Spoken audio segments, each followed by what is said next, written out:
Hi ನನ್ನ ನೆಚ್ಚಿನ ವಿದ್ಯಾರ್ಥಿಗಳೇ, ನಾನು ಸಂತೋಷ್ ಕುಮಾರ್ ಪಾಟೀಲ್, ಸಮಾಜಶಾಸ್ತ್ರದ ಉಪನ್ಯಾಸಕರು, ಸರ್ಕಾರಿ ಪದವಿ ಪೂರ್ವ ಕಾಲೇಜು ರೇವಗ್ಗಿ.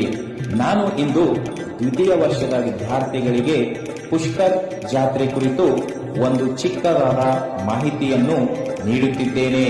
ಏಕೆಂತಂದರೆ ಈ ಪುಷ್ಕರ್ ಜಾತ್ರೆಯನ್ನು ಕುರಿತು ಹಿಂದೆ ನಡೆದ ವಾರ್ಷಿಕ ಪರೀಕ್ಷೆಯಲ್ಲಿ ಹಲವಾರು ಬಾರಿ ಈ ವಿಷಯವನ್ನು ಕುರಿತು ಪ್ರಶ್ನೆಯನ್ನು ಕೇಳಿದ್ದಾರೆ. ಪುಷ್ಕರ್ ಜಾತ್ರೆಯು ಅಥವಾ ಪುಷ್ಕರ್ ಕಾ ಮೇಳ ಅಥವಾ ಸ್ಥಳೀಯವಾಗಿ ಕಾರ್ತಿಕ ಮೇಳ ಎಂದು ಕರೆಯಲ್ಪಡುತ್ತದೆ. ಒಂದು ವಾರ್ಷಿಕ ಬಹುದಿನದ ಜಾನುವಾರುಗಳ ಜಾತ್ರೆ ಮತ್ತು ಸಾಂಸ್ಕೃತಿಕ ಉತ್ಸವವಾಗಿದೆ. ಇದು ಭಾರತದ ರಾಜಸ್ಥಾನ್ ರಾಜ್ಯದ ಪುಷ್ಕರ್ ಪಟ್ಟಣದಲ್ಲಿ ನಡೆಯುತ್ತದೆ. ಜಾತ್ರೆಯು ಕಾರ್ತಿಕ ಮಾಸದಿಂದ ಪ್ರಾರಂಭವಾಗಿ ಕಾರ್ತಿಕ ಪೂರ್ಣಿಮೆಯಂದು ಕೊನೆಗೊಳ್ಳುತ್ತದೆ. ಪುಷ್ಕರ್ ಜಾತ್ರೆ ಒಂದೇ ಸುಮಾರು 2 ಲಕ್ಷಕ್ಕಿಂತ ಹೆಚ್ಚು ಪ್ರವಾಸಿಗರನ್ನು ಆಕರ್ಷಿಸುತ್ತದೆ.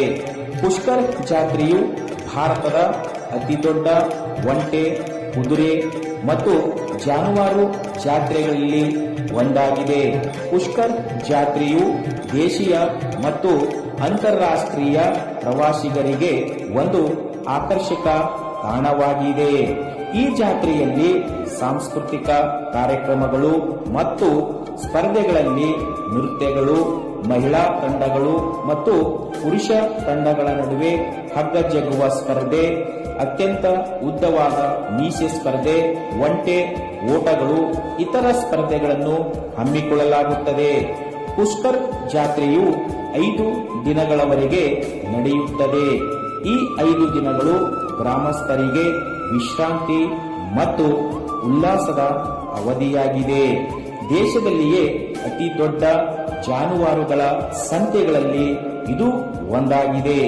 ಈ ಜಾತ್ರೆಯು ಸುಮಾರು 50,000ಕ್ಕೂ ಹೆಚ್ಚು ಒಂಟೆಗಳು ಸೇರಿದಂತೆ ಪ್ರಾಣಿಗಳನ್ನು ವ್ಯಾಪಾರ ಮಾಡಲು ಮತ್ತು ಮಾರಾಟ ಮಾಡಲು ದೂರದ ಸ್ಥಳದಿಂದ ತರಲಾಗುತ್ತದೆ.